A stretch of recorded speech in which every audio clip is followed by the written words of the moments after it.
The TSW Roundtable is a proud member of the Star Wars Commonwealth Podcast Network. Follow at SW Commonwealth on Twitter and take your first steps into a larger world.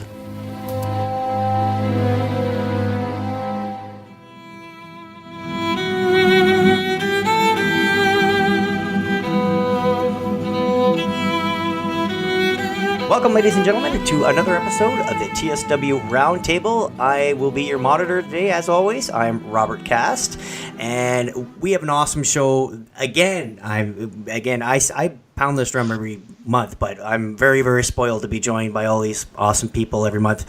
Our first co-host, I'm going to introduce. He's a fellow Canadian from the Tumbling Saber podcast. Cory, would you like to introduce yourself? Hey guys, how's it going? It's Cory from the Tumbling Saber. Chop rules with a Z, if you will.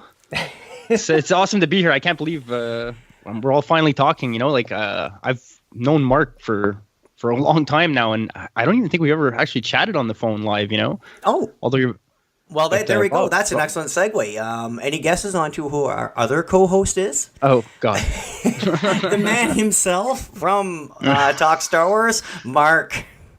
Hello, everybody. You might want to dull that down. There's a big intro for you. Well, yeah, but you're the Talk Star Wars guy. You're in our ears every day with the Kessel Run, and Yes, I'm the one that bothers to turn up for every episode. That's one way. And of course, yeah, it's good to be able to finally talk to you, Cory. I hear you all the time. Yeah, you too, brother. I mean, we've never spoken. I can't believe it. It is kind of odd, eh? It is bizarre. Well, we've been thick as thieves for a year. It's weird. Well, here we are, brother. I can't believe it's happening, to be honest. Nice. Admiral Godsif. And I would be remiss if I didn't. Yes, Admiral. I would be remiss if I didn't mention there's another show, TSW Comics. I'm sure anybody's heard of that. Marc, we do that together. I think a few people have heard of that. Yes, yeah. we mentioned it. I mentioned it a lot. Yeah. Yes, we shoehorn TSW Comics into every conversation possible. So this is awesome. Cory and Marc. Marc, this is your second appearance. You were on the initial episode 1. Yes. And yeah. Cory, we finally were able to make our schedule sync up, because now I think I just got to get Steve on, and then I have the Tumbling Saber collection. Nice. So you got to get them all, right? Yeah, don't expect to catch all the Talk Star Wars guys, though, because one of us is particularly flaky. I'll let you work out which one that is. And one of them is also very nude on occasion. Yeah. Awesome. Okay, so I'm going to introduce our Veeps this evening, our non-podcasters, but our friends of all of us. First, we're going to Katie Stubbs from the UK. You want to say hi to everybody, Katie? Hello, everybody. There we go. Hey, Katie. Hello. Welcome to the round table, and this is what it's really all about. Again, you just heard Marc and Cory going, "Oh my God, we've never talked to each other online," and now we get Katie online, and of course, our second VIP on the round table today is Adam Sheldon. Say hello, hey, guys. Adam. There he is. Nice to see you all. Yeah, this is awesome. So the basic, I'm just going to review real quick. This is how it works. We're going to grab a question from both Katie and Adam, and we're going to pass it around, what we call the round table, and see if we can hash any theories or and make any sense of anything. And we're gonna go from there, and hopefully have some really interesting discussion. And of course, not like there's no show notes. So Marc, myself, and Cory, we have no idea what they're going to ask us. So this is kind of hot seat round table. So, first of all, ladies first. Katie, what's your question for the roundtable? I want to say it's a quick one, but sure, every episode I've listened to, questions get turned upside down, inside out. So, my question is, what is your favorite lightsaber duel? And that comes through, you can choose anything from the films, Rebels, Clone Wars, books, or if that can even be counted. So, I have two. Okay. I have two, but if you do you want me to tell mine, or shall I let you guys go first? Sure, go ahead, Katie. You can say yours, and then I'll pass the ball. Okay. Well, my first one is, of course, I think this might get said again, is Obi-Wan, Qui-Gon versus Darth Maul. Yes. It's probably the duel of fate. Yes. Yeah. I wanted to say duel of the fates, but but No, that's probably my favorite scene or section from the Phantom Menace, and probably actually one of my favorite. Like that lightsaber duel is probably one of my favorite scenes in the whole of Star Wars as well. Like has such an epic soundtrack behind it, and all the choreography is just brilliant. And Ray Park is amazing. Yes, he did all his own stunts, which were fantastic. And I like it just because like my second one I'll say in a minute has more emotion behind it. Whereas this one, I feel it didn't have it had emotion, but it didn't have like proper gritty kind of emotion up until Qui-Gon died. Right. But when Obi-Wan kind of went crazy, and obviously he really wanted to kill Darth Maul like there and then, just obviously like killing his master. Oh, absolutely. Yeah. But it was really cool to see something like that, like obviously 2-on-1 kind of battle, which I think at that point no one had ever seen. Well, at that point, no one had seen that before. Like 2-on-1 fight, have we? I don't think we had. No, that was the first. Yeah. Yeah. And I will say as well, Darth Maul just brought so much to that as well. Like his like character, like he's just so cool looking, like visually, and he's cool looking visually, and he's really obviously good physically. The double-ended lightsaber was just a big geekasm, I will say. Yeah. Just the double lightsaber itself was just a brilliant thing. Awesome. Okay. Well, and your second, just as a runner-up, I guess. Well, is everyone caught up on Rebels? Yes. Oh yeah. Well, yeah, pretty much. Okay. Yeah. It's Ahsoka versus Darth Vader. Oh, of course. I wanted to say Ahsoka versus Darth Vader / Anakin. Yeah. But no, that's what I mean by emotion. Like that lightsaber duel compared to my first choice has so much emotion behind it. Especially, obviously, if people have watched Clone Wars before Rebels. Yeah. It was a great fight, and I was tense to heart because I only recently caught up on Rebels. I think I must have watched that episode. God, it must be about a month ago now. Oh, okay. So it's like I only caught up recently on Rebels. Oh wow, and that's actually with you guys. I think correct me if I'm wrong, but isn't the UK you're usually a couple weeks behind anyway? Yes. So it's really hard to stay away from spoilers. We make up for that fact by getting the movie at least a day or at least a few hours before you. Yes, you do. Yeah. Yeah, next one's a day early, I think. Oh, The Last Jedi. Yeah. Wow. That's such a shame. Hoping moving forward with season 4 that they could really. I can't see it being that hard to coordinate something like that. No, because I know the season 3 finale was ridiculous. It was so ridiculous how far behind that was. Yeah. Like loads of people were just complaining so much, just saying, "Well, we're over the pond, across the pond. They've seen it already. We don't want to be spoiled." So. But yeah, that lightsaber duel, Ahsoka and Darth Vader just had obviously so much emotion behind it. And Ahsoka, I feel, is a badass with her 2 lightsabers, and she's probably one of my favorite Star Wars characters. So yeah, those are my 2. Awesome. Okay, I'll hand it off to Cory, but with the caveat, I'll be counting the literallys and basicallys. Oh, I'll save them for the Tumbling Saber podcast tonight, though. Yeah, and I don't have any beer. Well, I only have I think I got a case in the fridge, but it won't be enough. So no day drinking over here, man. That's finish. Will finish me. Okay, well, Cory, we'll keep it to Katie's had her 2, but we'll keep it to 1 each to pass around the table. So, what is your definitive lightsaber battle? Well, she definitely nailed 2 right off the bat. Both of them bring so much to the table. Like Twilight, for me, Twilight of the Apprentice is just right up there with like the upper echelon of all Star Wars. But seeing as how she pegged off those 2, like I'll just take a different route here and go with the recent. I've probably made it a lot more difficult. You can if you have a similar opinion, please by all means. I'm right in accord with her in those 2, but I figured I might as well just mention the Maul Obi-Wan fight. It's not like my most favorite ever, but it's definitely up there as well. But favorite, I have to say, is tied between the first 2 that Katie had mentioned as well. Awesome. Yeah, no, she really nailed it, and I think with Maul and Obi-Wan in from Rebels, what you're talking about, is that the one you're? Yeah, exactly. Okay, so that one, I think it was just how Obi-Wan knew what Maul was going to do just by seeing he's seen it before with Qui-Gon, and using all the callbacks that were used. Like a lot of people complained that it was over in like 3 strokes, but it was like, no, that was brilliant. It was perfect. Yeah, it was great. Like he could have left Maul out there stranded. Like that was kind of like the plan. Maul was just running in circles until he got the keen idea to bring Ezra into the picture, and then Obi-Wan had to get involved. So, yeah, I mean, just such an iconic episode, and I love the way it just 1, 2, 3, and bam, boom, perfect. All right, we're gonna swing back to Adam. Favorite lightsaber duel in all of Saga? I think I was lucky enough to be at the premiere of A New Hope, which was Star Wars, and that final and the lightsaber battle between obviously Obi-Wan and Vader. Him disappearing into thin air was just magic. 10 years old in 1980 when Empire came out, and we saw what was the big reveal.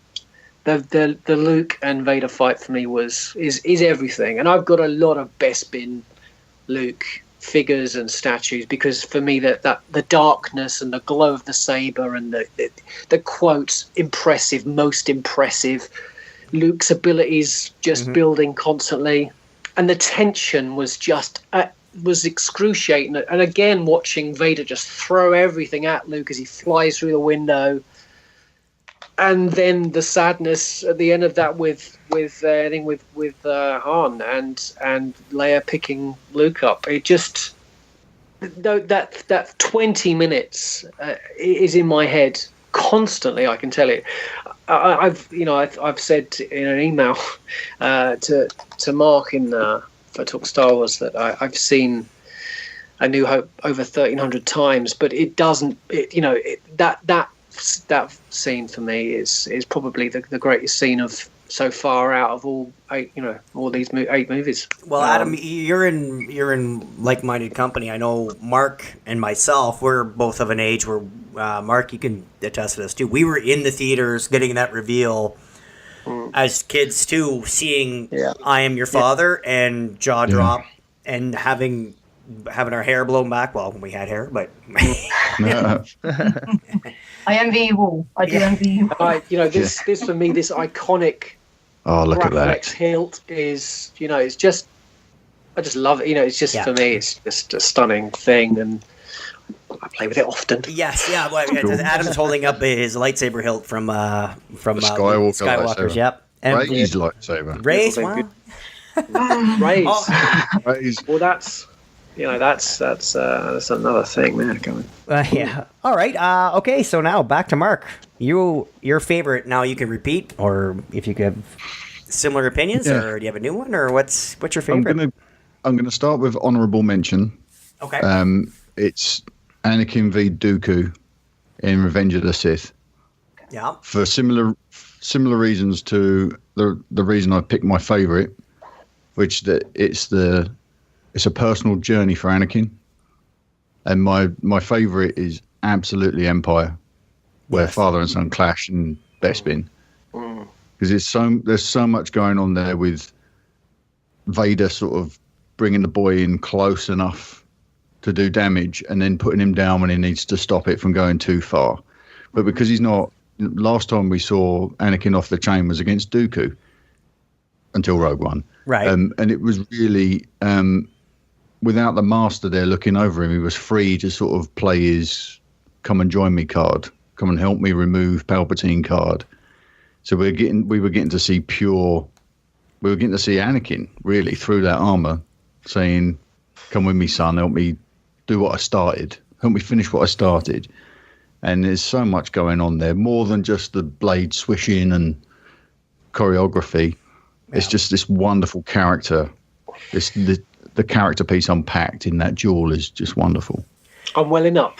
Yes, it's awesome. Powerful. It's some powerful stuff. Well, also what Adam had mentioned in regards to that scene as well, Marc, is just I remember as a kid, like 4 or 5 years old, watching it, and the sheer visual, like the way it just traumatizes you almost visually in the corridor, the colors and all that. It's just insane how it all works together. The orange and the red, the smoke.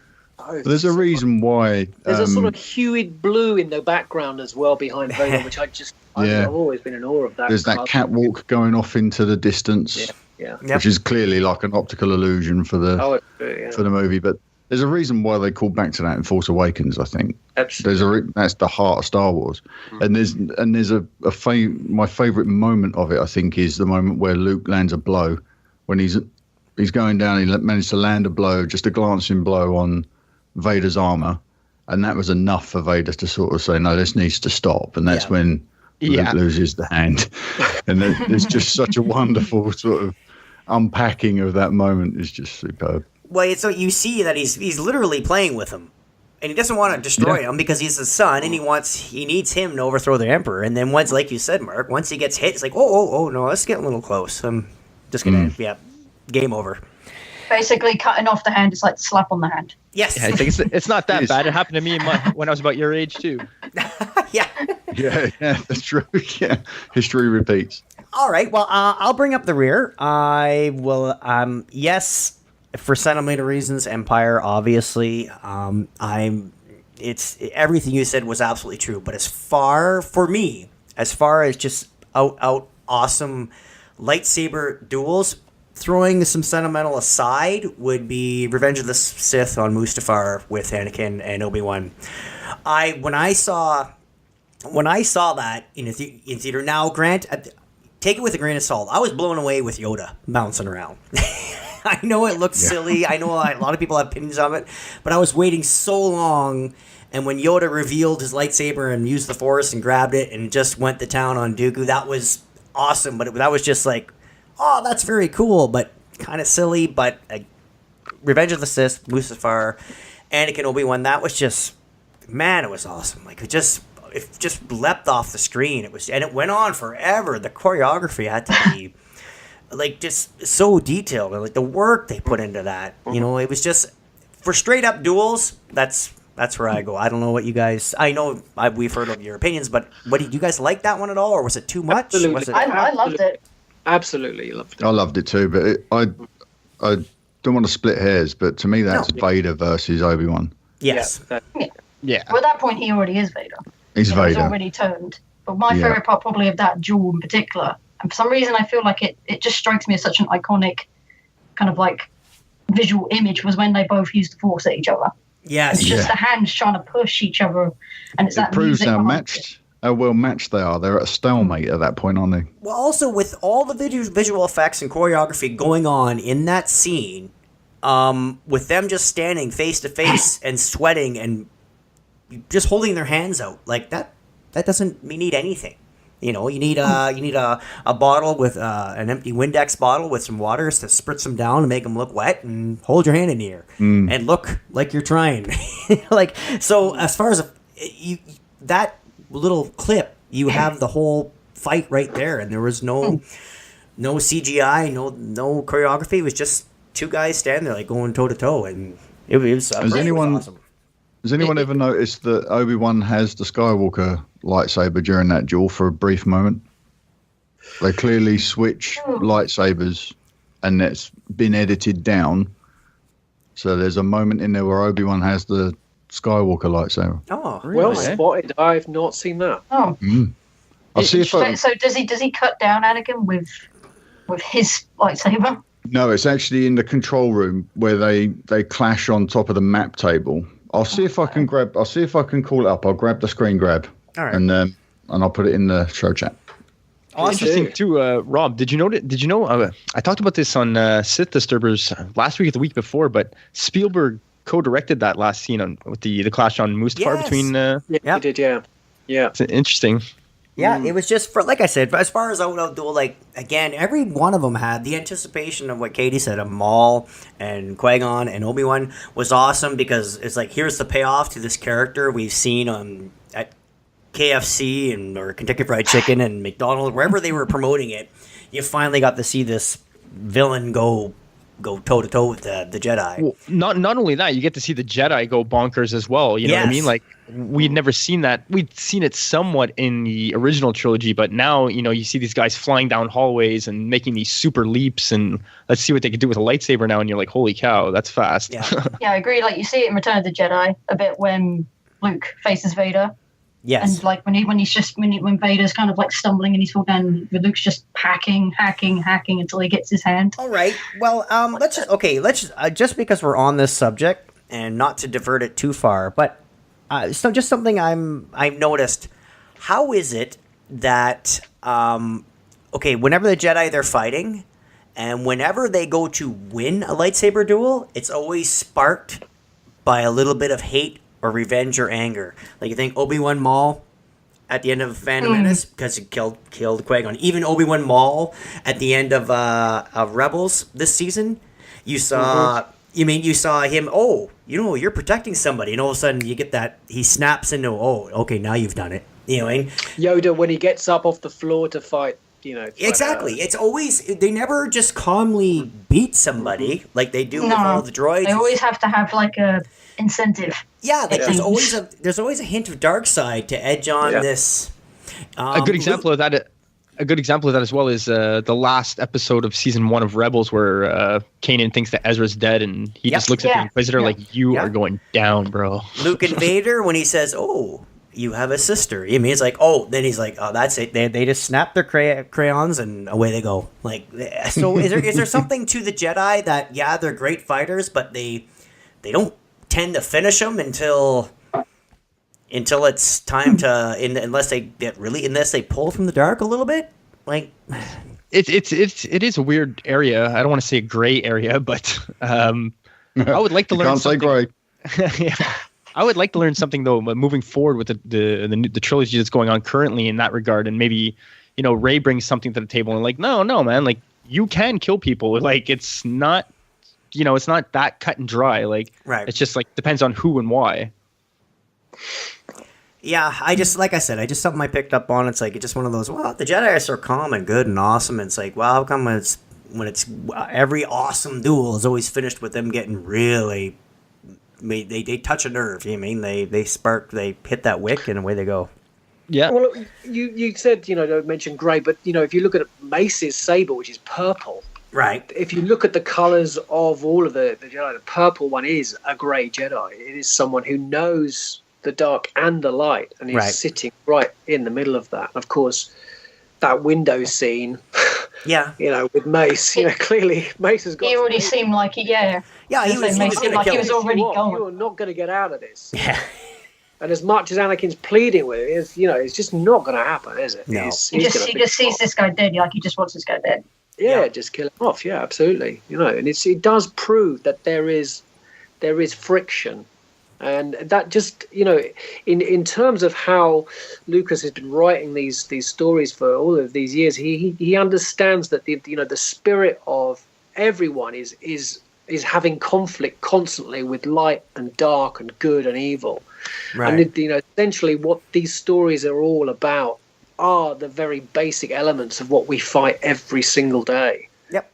There is only ever right and wrong. That is it. That's the purest thing that we have, is what is right and what is wrong. And I can't remember who even brought that up a little while ago, and I remember hearing this quote. I think it may have been Einstein who even said, I can theorize all I like, but good and bad and right and wrong are all there actually is. And this is essentially about redemption, these stories. And of course, Luke and Anakin and Luke and Vader is all about redemption. And then I think what we're going to be seeing in terms of lightsaber battles in episode 8 and probably even 9 are redemption stories. Yeah. Couldn't agree more. Yep. Yeah, it's a very.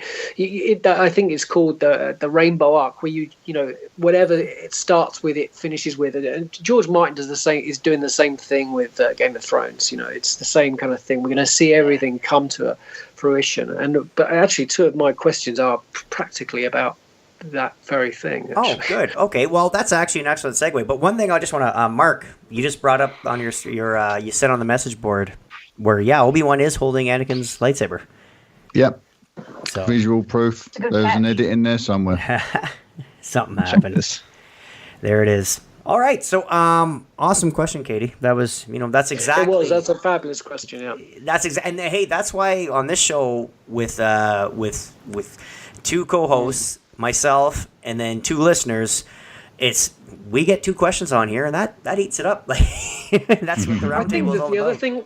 Oh, sorry to just get interrupted. I think the other thing as well is the generation gaps that there are between Star Wars fans. People are going to go, well, there's these prequel scenes, and then there's these original trilogy scenes.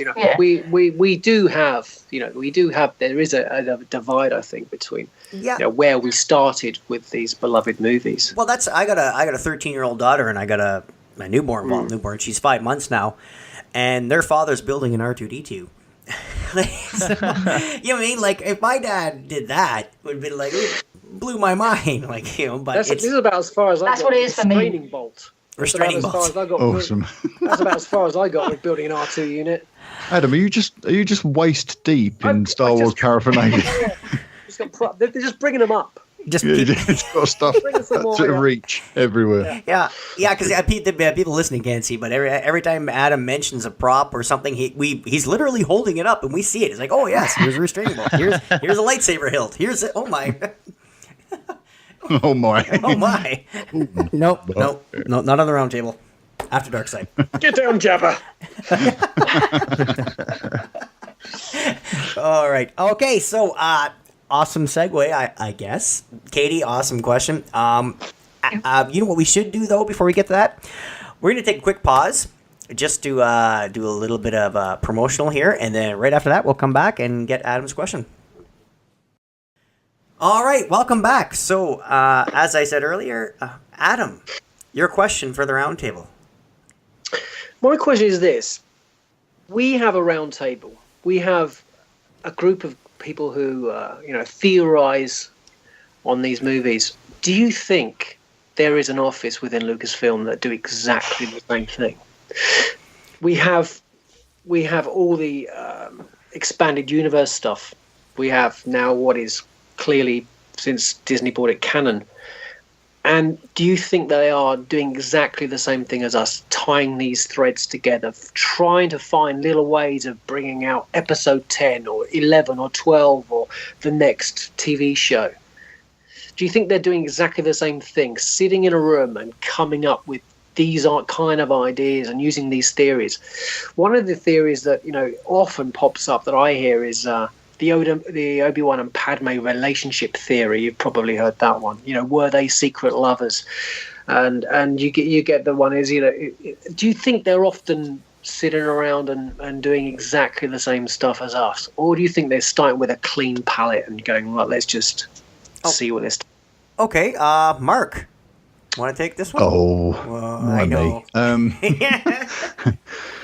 I think it's a bit of both. Now, I know that sounds like a loophole, Cory. Yes. You're the master. Am I loopholing?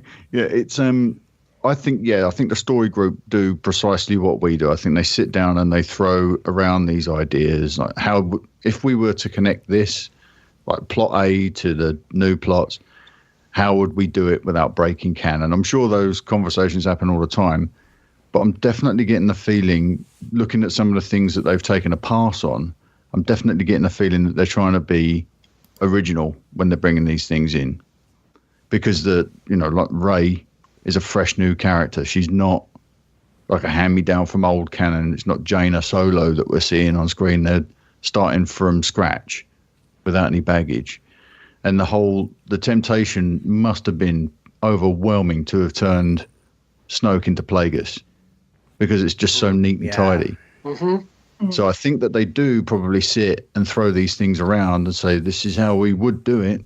But then an original writer, a new writer like JJ and Lawrence Kasdan or Ryan Johnson have come along and said, no, I want to be unencumbered as we move forward with new stories.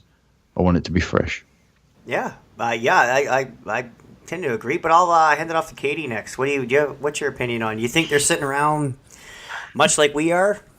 Hashing out I want to say, at the end of the day, they're all fans as much as we are. Like, I know they're on the writing side of it or creating, like, the creative side of it, whereas we're on, the receiving end. Like, we watch the final product and obviously we theorize and all that stuff. But at the end of the day, I think they're big fans, obviously, as well, especially when you have people like who are probably working on Rebels and who have grown up and probably Clone Wars as well. and Force Awakens sequel trilogy stuff, who have like obviously grown up watching all these movies as well and seen all these things happening, like as you said, Adam, the Obi-Wan Padme kind of secret relationship thing. And then you have the Darth Plagueis thing that Mark just said, and it's like, yeah, I think at the end of the day they're fans just like we are, and they probably love looking at all these nooks and crannies, but then I think they know when to draw the line and probably to maybe stop and take a step back and think about it and say, would this actually work, and things like that.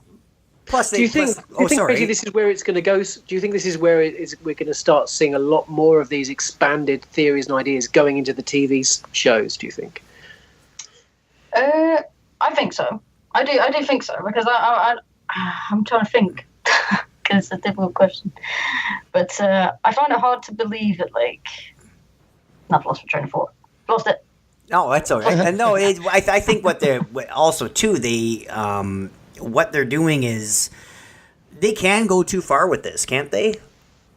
You know, if they start digging at every single little thing, like, yeah, of course, we're doing a podcast right now of people that listen to a group of podcasts about Star Wars. So this is like Inception. So of course we're gonna love every single little minutia detail. Like, and we're, did you catch that? Did you catch that? But to average Joe, because look, if Force Awakens is the #1 movie of all time, all those views aren't gonna be as knowledgeable as, let's say, the five of us right now, and we're not even the top of the top as far as knowledge goes. Oh, absolutely, yeah. So, they can go too far, but they have to. It's like, wouldn't it be cool if this tied into this and this? And like the average, 99% of the people watching the new movies don't give a crap. I don't think. Like, no, I don't think so either.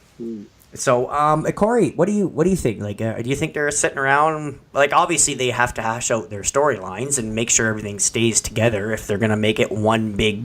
Like with the comics and the animated series and the movies, do you think they're really sitting around like we do and knock out every detail, or did they let people go off on their own and come up with their own stuff?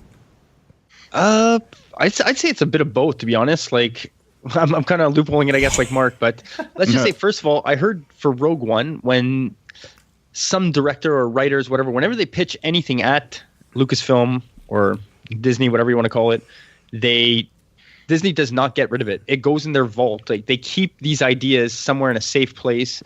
But storyline wise, yes, they got to have some kind of map or indicator as to what timelines they can play with, like you guys said, and what makes sense within those timelines.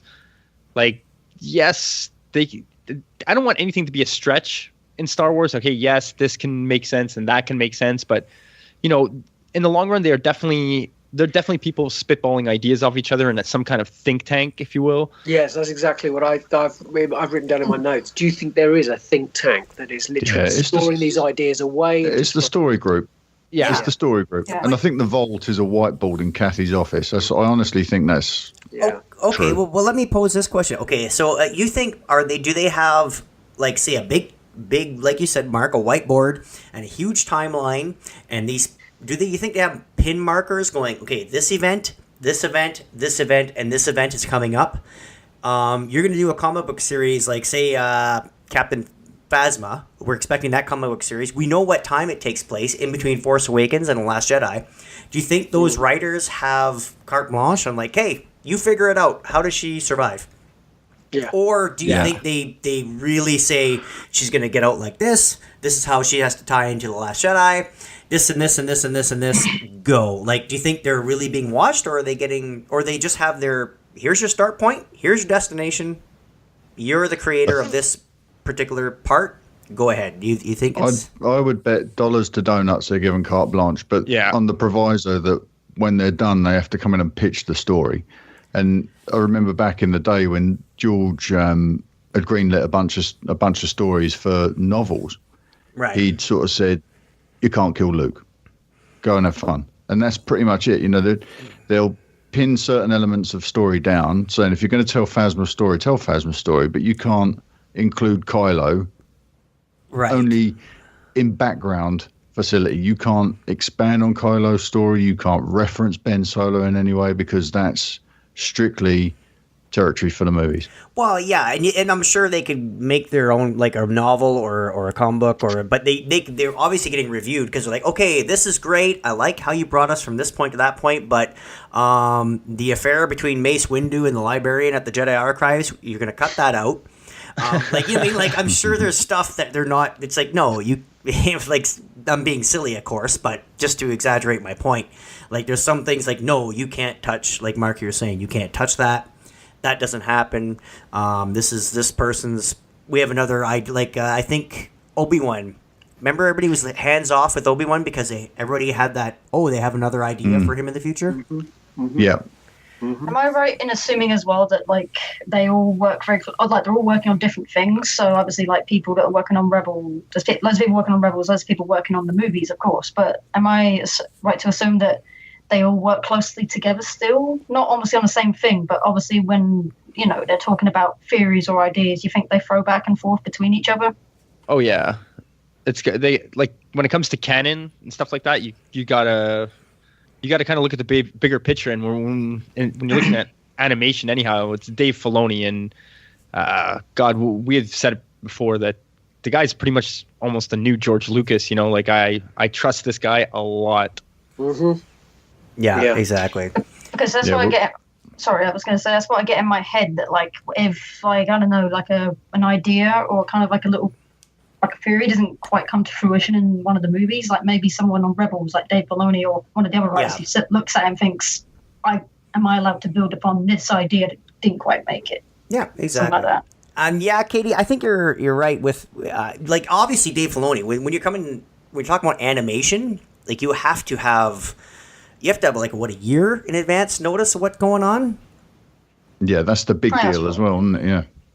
Yeah, exactly. Yeah, you can't be just like, oh, it's not like a comic run where it's like, oh, you're writing this comic, you're inking this comic, it's going to be out. You have like a 3-month window where you could potentially be writing it and then having it being put out. Like it's with animation, they got to know way in advance. So I don't know. Yeah, that is a big deal, and when you're talking about the sort of the production schedules being off by years, really, with a TV series, they have to have everything they're going to address locked down way ahead of time, whereas there'll be novels that get started and finished in between. Yeah, whilst they're still in production. Well, that's what I think. I'm sure, and I know from Mark, we saw that Filoni panel at Celebration, and he's in the know. Like he knows exactly what's going on. Like he keeps cards very close to his chest, doesn't he? Yeah. In all interviews, he's extremely closed. Yeah.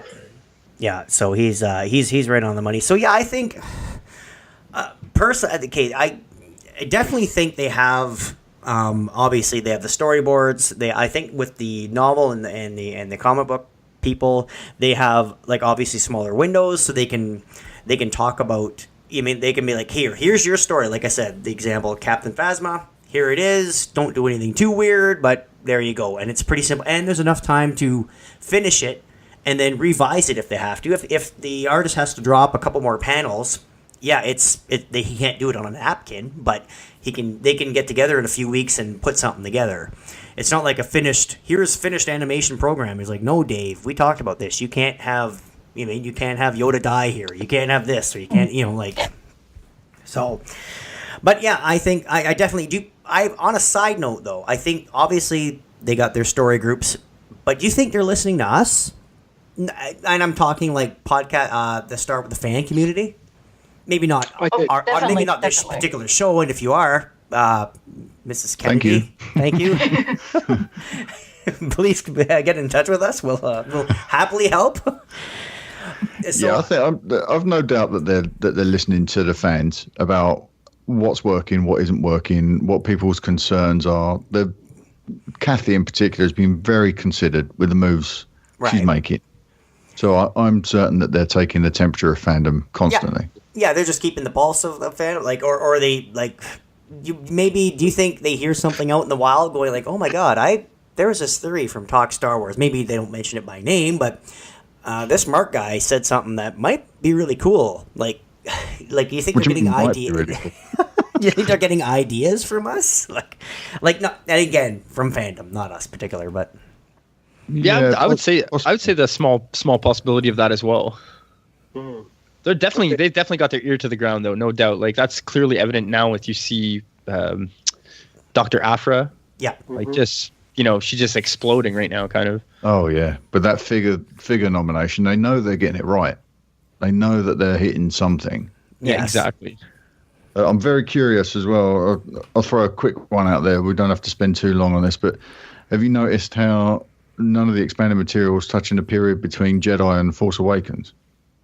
Oh, I think yeah. that's sort of fertile ground for the Well, next. that's Chuck Wendig's put a nail in that coffin, hasn't he? Really, let's face it. What with the aftermath stuff?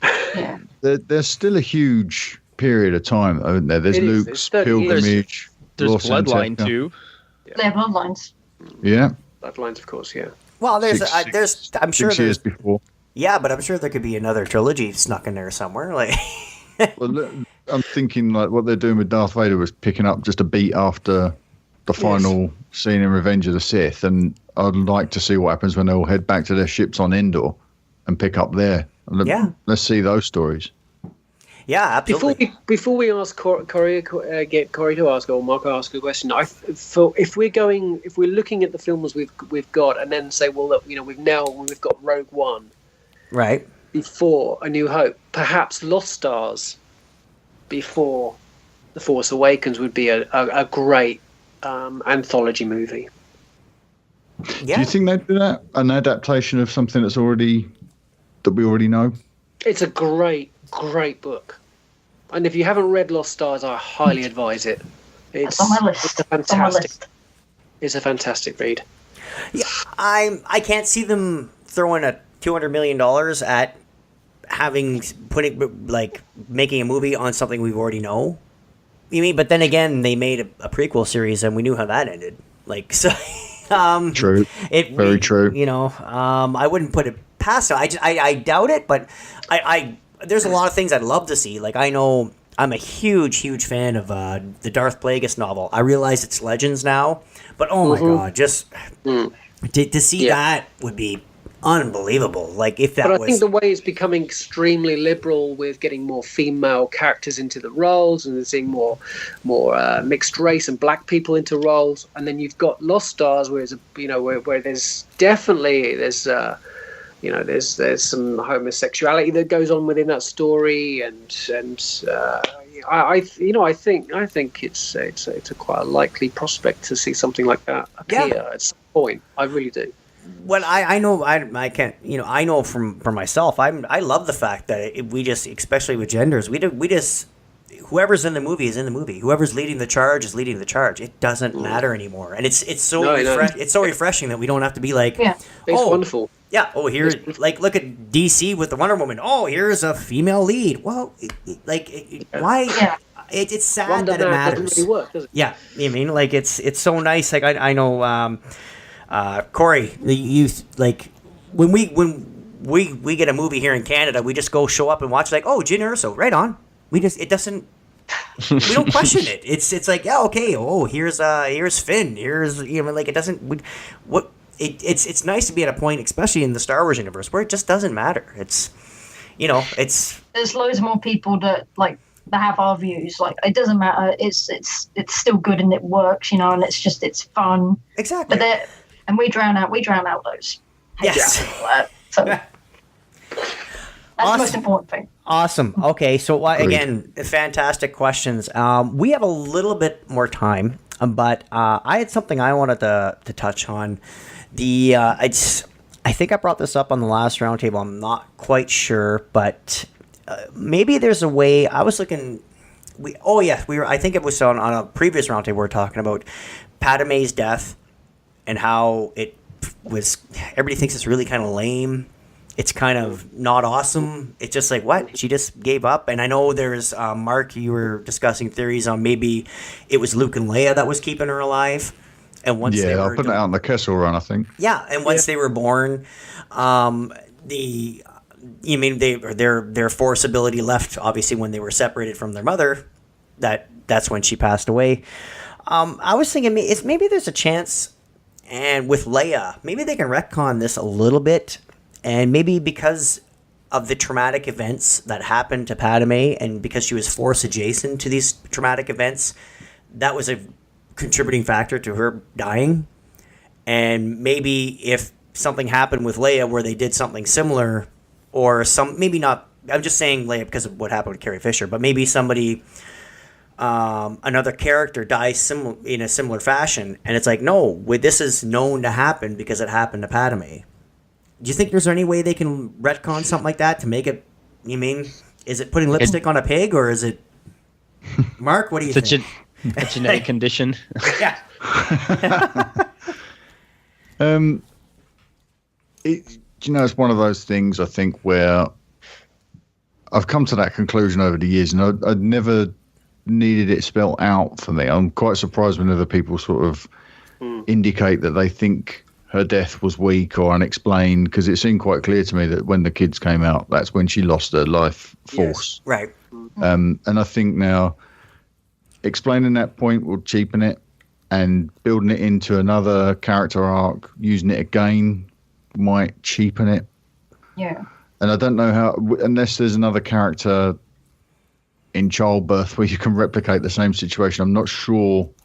I'm not sure how. Yeah, it would work. that's not what I was taught. I was like, aside from the childbirth, like because of the traumatic events that happened with her and Anakin. Now, if the only reason I'm saying Leia is obviously because of with us losing Carrie. Now, if something happens, like with her and Kylo, obviously he's turned a very similar to Anakin on Padme. Like I know it's the mother. They were a couple, and Kylo. Yeah, I see where you're going. Yeah, you know what I mean? Yeah, like maybe something so devastating, and because she's so Force adjacent in what's happening, like that contributes to her dying, and then even just a passing remark. Well, this is known to happen. Cory, what do you? Is there anything there? Can we mine anything out of this, or is it just the rambling thoughts of an old Canadian? Well, it is an interesting point, just due to the unfortunate circumstances of what they're having to deal with right now. So It is a cool kind of little theory that you're putting out there. I don't want to dump on it or anything. And look, like Leia's a very strong woman. She's been through quite a lot. But let's just say something does happen to Kylo and Luke in the next film that you said just breaks her heart so badly that she's just can't go on any longer. Like a Force shockwave. Yeah, exactly. Yeah. I know what I'm saying. She felt it, didn't she, in Force Awakens, I think. Yes. And I've made my position clear on that. When Han dies, what Leia feels, I think, is Kylo, not Han. I think she's feeling her boy, the last of her boy, die. Yeah, that's right. Yeah, or even if they don't tie it in to Leia's death, if they say, "Oh, well, are you okay?" Like that. Losing Han was quite a shock, and she's like, no, it was the fact that we lost Han because of Kylo or Ben, if she compounds it. Yeah, exactly. She makes mention or maybe Luke mentions, well, she was strong enough to handle that, but her mother wasn't, or I'm not saying retcon the whole thing. It just, like I said, I know we've had a discussion on the round table before, and I can't remember who brought it up, but it was an actual question on like, what do we think of this one scene? It's like, she just let go. And then obviously, like Mark, what you said, it's like, oh wow, this makes sense. She had the kids; they were they were powerful in the Force, and now they left her and she passed away. But a lot of people, when they watched it, were like, oh, that's just weird, and the it's the dialogue. Yeah, the dialogue. It's like, oh, we don't know what's wrong. There's nothing wrong with her. That's She just what does died. it. Yeah. That derails that moment, really. Yeah. I think another thing that also not only kills Padme, but I think what really starts to kill Anakin at that point is when he's having those visions and he sees Padme in childbirth, and Obi-Wan is with her. Yeah. Yeah. Yeah. I think that again is another intricate sort of needle that starts to sort of really work at him. And I as much as she gave up, and people do in life, or at the end of their life, they lose a partner, and as Carrie did with her mother, it's Lose the will to live. yeah, exactly. But I did try and explain this to my son, that he said oh, she died very quickly. And I said, well, the Emperor used her life force for Anakin to become Vader. Yeah. So you can use a little bit of that, I think. I like that. That he uses her because obviously he's already explained, about. Yeah, he made a self-fulfilling prophecy. He just set it in motion, and away you go. Yeah.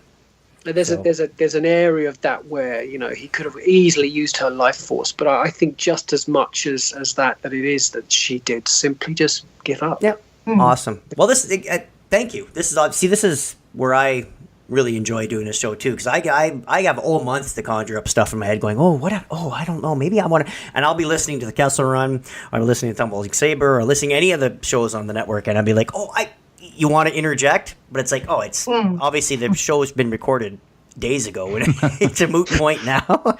So, but anyway, yeah, that's awesome. I'm glad we got to pass that around the round table for me. That's great. So, you know what? We're getting about that time. We're gonna wrap it up for this episode, and it's a wrap. But again, I know for everybody listening, this is all kind of just all thrown together, but it's for Cory and I. We're in Canada, and Marc and Adam and Katie, you guys are in the UK, and it really does take an effort to try to coordinate all five of us to get on at the same time and take up part of our Sundays to do this show, and I really, really appreciate it. Marc, we try to do the TSW comics. I'm sure everybody's heard by now, but there's just the two of us, and we have a hard time syncing our schedules. Last month was a rough one, wasn't it? but again, I do appreciate it, and I appreciate it each and every month when we can all get together and do this show, and it really helps out when everybody's like, yeah, no problem. And Cory, I know you've had a busy week. Absolute joy and a pleasure, and it's really fantastic. Absolutely loved it. Thanks everybody. Yeah, excellent. Yeah, for sure. Okay, so let's go around one more time around the table. Katie, do you have anything you want to tell listeners? Follow us on Twitter. Do you have podcasts, or is there anything you're doing that you want people to know about? Here he goes. Okay, so I am on Twitter at Katie. That's Katie with 3 E's 120 KTSO. Mm-hmm. As I now got that name from Rob Phillips, so cheers for that. I do the streaming thing on Twitch. If anyone's interested in that kind of thing, I do have Lego Star Wars in my backlog of games to play. So there you go. That should hopefully get some people on board. Awesome. But it's the same name, Katie with 3 E's 120 on there. And also, I'm using this opportunity to just say a big thank you to Marc. It was only something like in the whole of my stream, it's something little, but it does mean a lot. And it was you making my opening for my stream, the little startup screen. So thank you for doing that, mate. Very much appreciated. You're more than welcome. Absolutely, my pleasure. Excellent. Yeah. Adam, do you want people following you on Twitter or anywhere? No, thank you.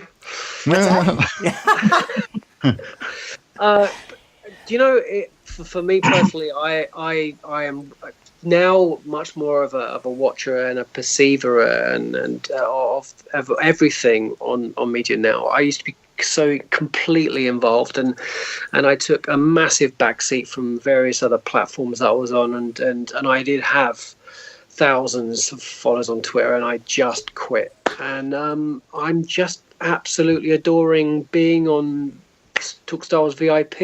I love reading the threads on Talk Star Wars. And Marc, thank you so much for all of your Kessel Runs every morning.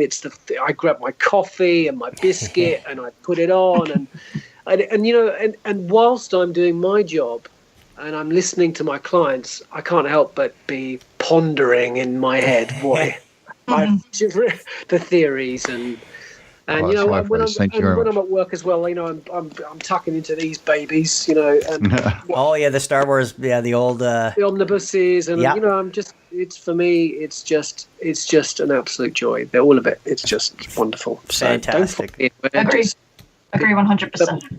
Excellent. Okay, well, that'll be hard to follow, but I think I have something. I would be remiss if we didn't have Cory. Where can the good people follow you on Twitter? All right, I'm going to give you one, guys. Y'all can find me at Chop Rules with a Z. There it is. There it is. We got it. I got the sound out. I'm a part of the Commonwealth, and you should just check out every podcast that is a part of the Commonwealth. It's amazing, and again, talking to you guys today has just been so fun. The time's it's already. I can't believe it's already over. You know what I mean? It's been an hour, but it seems like we're just getting started here. But Yeah, it's amazing. That's it. We like to keep it nice and tight. That way we can. I mean, like this is. I know Cory, you got your regular. You're recording tonight. You have your regular show, and Marc, obviously with the Castle Run, like we all have lots of stuff on the go. But this is kind of one of those. This is the little something extra once a month where we get to just sit around and discuss. And it's amazing. That's why I say, like with the VIPs, they bring one question each, and the way we chew it up, the hour goes by in a heartbeat. Like, Yep, doesn't it? Excellent. So Lightning fast. So Cory, Tumbling Saber, check that out. You guys got Sith Disturbers. Sorry, my list. I have trouble with that a lot sometimes, especially when I'm drinking. Oh, yeah. Well, I have not been drinking. So that's awesome. And of course, Marc, where can everybody find you on the social medias? At Talk Star Wars on Twitter, and everything else I do is at talkstarwars.co.uk. But if you would like to join these superb and generous people in the VIP group, head to talkstarwars.co.uk/support and join the family. Yeah. Yes. And maybe come on the roundtable one day. Yeah. Boy, that's what it's all about. Yeah. To a larger world. Yes, exactly. I couldn't have said it better myself. And of course, myself, you can find me, Robert MMCast, on Twitter. And I am obviously on the Roundtable. And I am also with Marc on TSW Comics. And you can find that on talkstarwars.co.uk as well, and the Talk Star Wars podcast feed. Also, I do a little thing, the Under the Dome. That's my R2-D2 build. I'm currently in the middle of building my own astromech droid, and it's kind of, you guys get to follow me along. Now, it's not one of those step-by-step things of me, polishing my dome in my garage for an hour. It's just, it's basically just the quick, this is what I've done, this is how far I've come, this is how I got here, and it's just basically a walkthrough. It's not a tutorial, nothing, but it's something fun, and it's nice to have that little video documentary on it. It's cool. It's really awesome. It is cool. Very, very bold and ambitious of you, sir. Yes, it is, and it's something else. I'll get more into that on the YouTube. So, but that's going to end this episode of the Roundtable. Again, thank you so much for everybody for listening, and to our co-hosts and our guests and the VIPs. And again, another awesome episode, and we'll see you next month. May the force be with you all. Bye-bye. Cheers. Bye.